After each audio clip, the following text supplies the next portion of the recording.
I just kind of wanted to point this out. So I'm still playing with this. What I noticed was I didn't drill this hole perfectly in the middle of, I had drawn this circle first and I drilled a hole in the middle, but I didn't really trace out a hole. I just kind of eyed it out. And I noticed I was off, and you could see in order to get this magnet relatively centered and looking like it's sort of how it's supposed to be in alignment with this coil, I had to move some of these magnets around. But if you look at this one is way closer to this magnet than this other one. The whole point is the alignment is all off, more or less. And you can see it's still suffering from balance issues and stability, but I mean here's the cylinder without any weight on it. It's more clear how much of a distance it's getting, but more or less the point is I'm saying I don't actually have to get a perfect alignment. So long as I can manipulate each magnet to get this thing articulated in the right position, it will still work, and it's only going to suffer from the same issue that it would anyway were it in perfect alignment, which would be this oscillation that will occur and then build up. Now, as far as getting it perfectly balanced and orientated and all that, now if you want to spin it like I'm trying to do here, that's when you need to get everything perfectly aligned. This right here, because it's not perfectly aligned, it wants to have too much angular friction. So you're not going to be able to spin a rotor like that. Plus, obviously I've left the same set point on this thing the whole time, and I've just been adding different weights.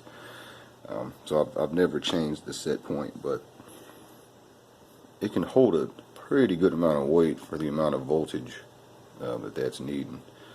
You can see I can still add more weight on it, which is what it needs. So one of my first thoughts was, I wonder if I could turn this thing into a rotor, so long as I can extend far enough out from these magnets as to not interfere with it with another circuit. So it's looking like it's actually possible. I kind of slapped this together sort of just to show the concept here, and this is another one I'm going to work on, but you've essentially got, maybe I can show with my fingers here. I'm just kind of letting the magnet rest right now.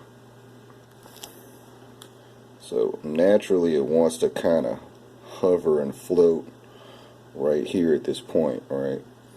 So from this point on, I need to force it inward.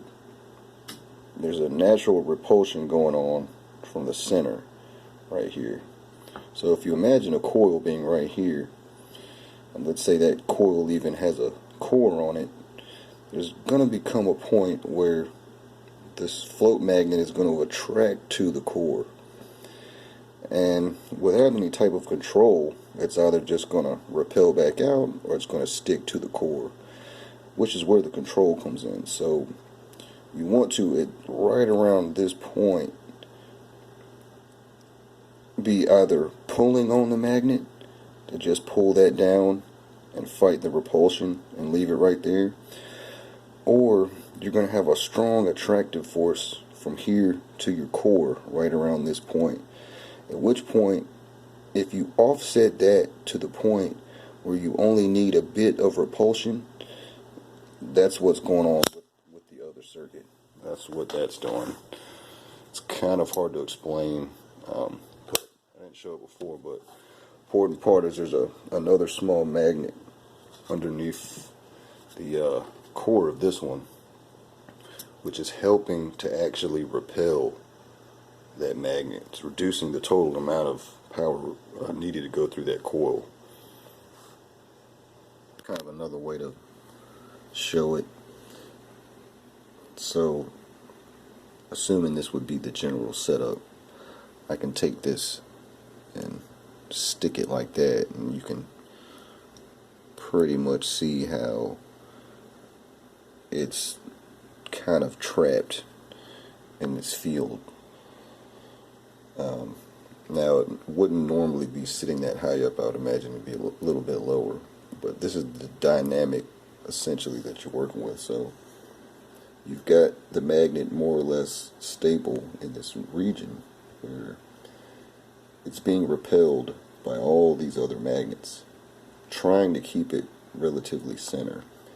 And then you've got, with the removal of this screw, the attraction from the magnets in that core, which of course right now is just sticking straight to it.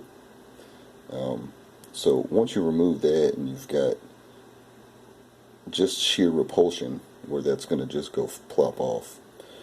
But once you move it down closer, where you start to see that real attraction to the core, that's when you've got a point where you really just need to push the magnet away from it to keep it from fully attaching on, and everything else is handled by these ring magnets.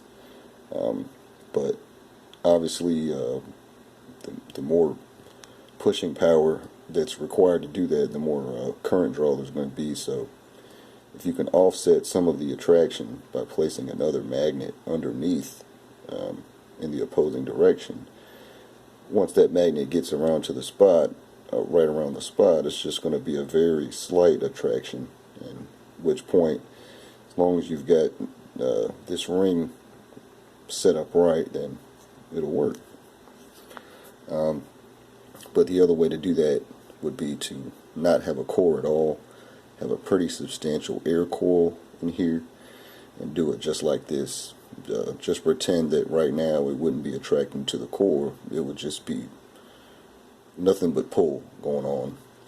So that's probably be the method I would go with the single coil in the middle.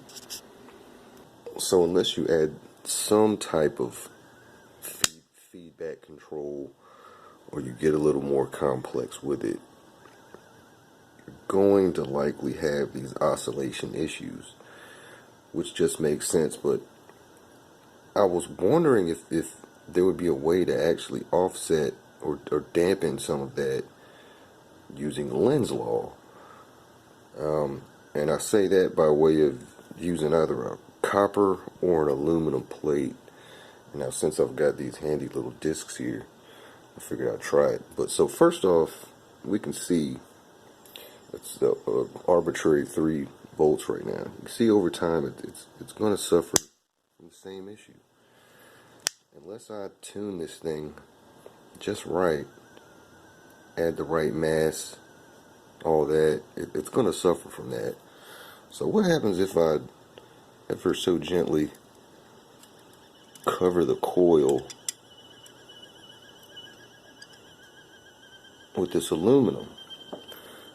Now right away you can hear the frequency in the coil change, and it's much louder, but you can see it's clearly more stable now.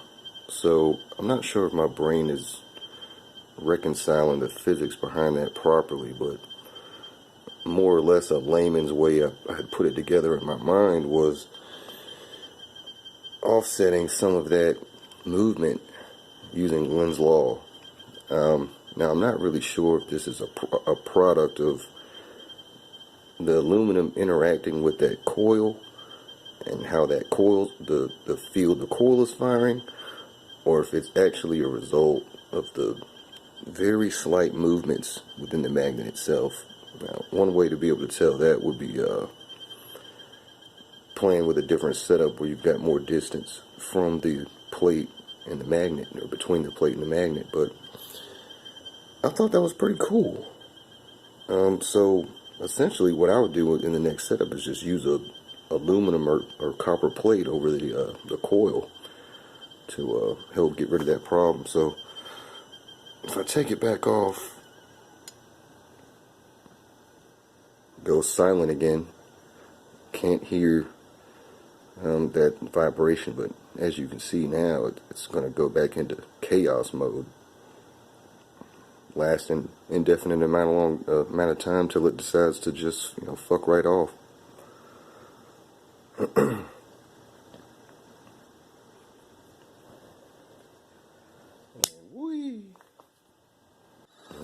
with this guy, you can see in the case of the rotor now, even though I described how it was not centered perfectly, it suffers from angular cogging.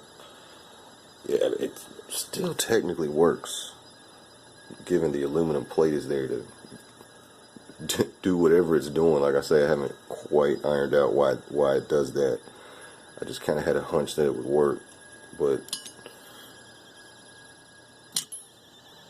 oops, it's more or less gives it such stability to where I can give it a good rotational flick and it actually stays there now. Whereas before it would just screw off and get out of whack. So that's pretty cool. So hell, that boosts the turn this into a pulse motor factor by like 1,000 right there. Hell yeah.